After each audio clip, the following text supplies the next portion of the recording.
ते कर्मी तरी वर्तती, परी कर्मफळा नातळती, आणि यातायाती लोपविती अर्जुनातया.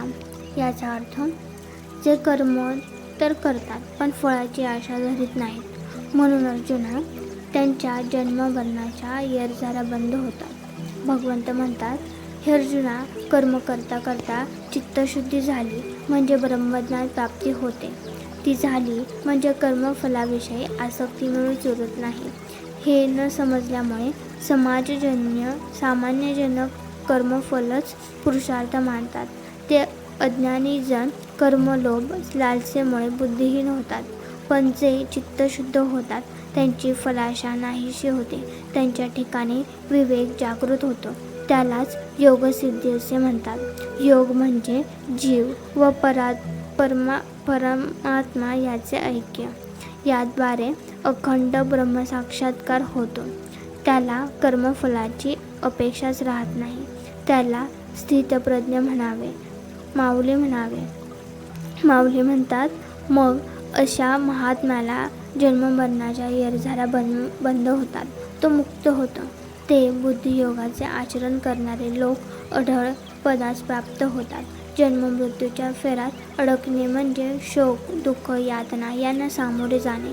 सर्व सजीव तर हे करतातच, कारण त्यांना सारासार विवेकबुद्धी नसते.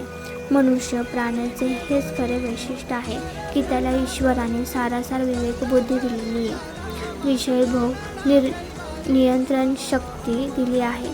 चित्तशुद्धी करण्याची कला दिली आहे. तिला वापर करून ज्ञानप्राप्ती करता येते व ब्रह्मपदसुद्धा प्राप्त करता येते. धन्यवाद.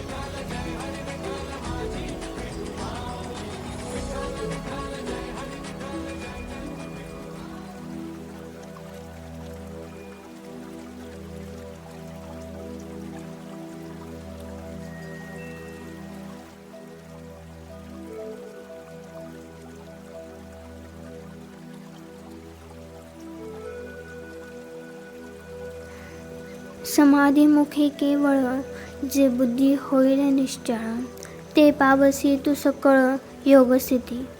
मग निश्चळ बुद्धी जेव्हा समाधीसुतात स्थिर होईल तेव्हा तुला संपूर्ण निष्काम कर्मयोग प्राप्त होईल. भगवान श्रीकृष्ण म्हणतात, हे अर्जुना, तू जेव्हा मोह टाकशील व तुझ्या मनात वैराग्याचा विचार येईल तेव्हा तू सुद्धा या स्थितीला प्राप्त होशील. मग शुद्ध व गंभीर असे आत्मज्ञान तुझ्या ठिकाणी उत्पन्न होईल. तुझे मन निश्चळ होईल आणि काही समजून घ्यावे किंवा मागे मिळवलेले पुन्हा आठवावे हे सर्व जागच्या जागी राहील. इंद्रियांच्या मागे स्वैरपणे धावणारी बुद्धी आत्म्याच्या रूपामध्ये स्थिर होईल. हे ऐकताच अर्जुन म्हणाला, देवा, हाच विषय मला नीट समजावून घ्यायचा आहे. यावर श्रीकृष्ण म्हणाले, अर्जुना, तुला जे योग्य वाटेल ते तू मोकळ्या मनाने खुशाल विचार.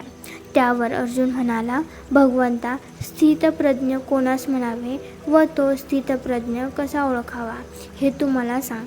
ज्याला स्थिर बुद्धी म्हणतात व जो समाधी सुखाचा निरंतर अनुभव घेतो, त्याची लक्षणे कोणती, ते कोणत्या स्थितीत असतात, तो कसा वागतो हे मला कृपा करून सांग. हे ऐकताच श्रीकृष्णांना खूपच आनंद झाला.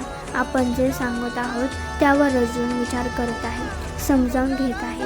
म्हणजेच विषादावस्थेतून तो हळूहळू बाहेर येत आहे. हे भगवंतांना आवडले. अर्जुनाची मनस्थिती सुधारू लागली आहे असे पाहून भगवंत त्याला उपदेश करू लागले. धन्यवाद.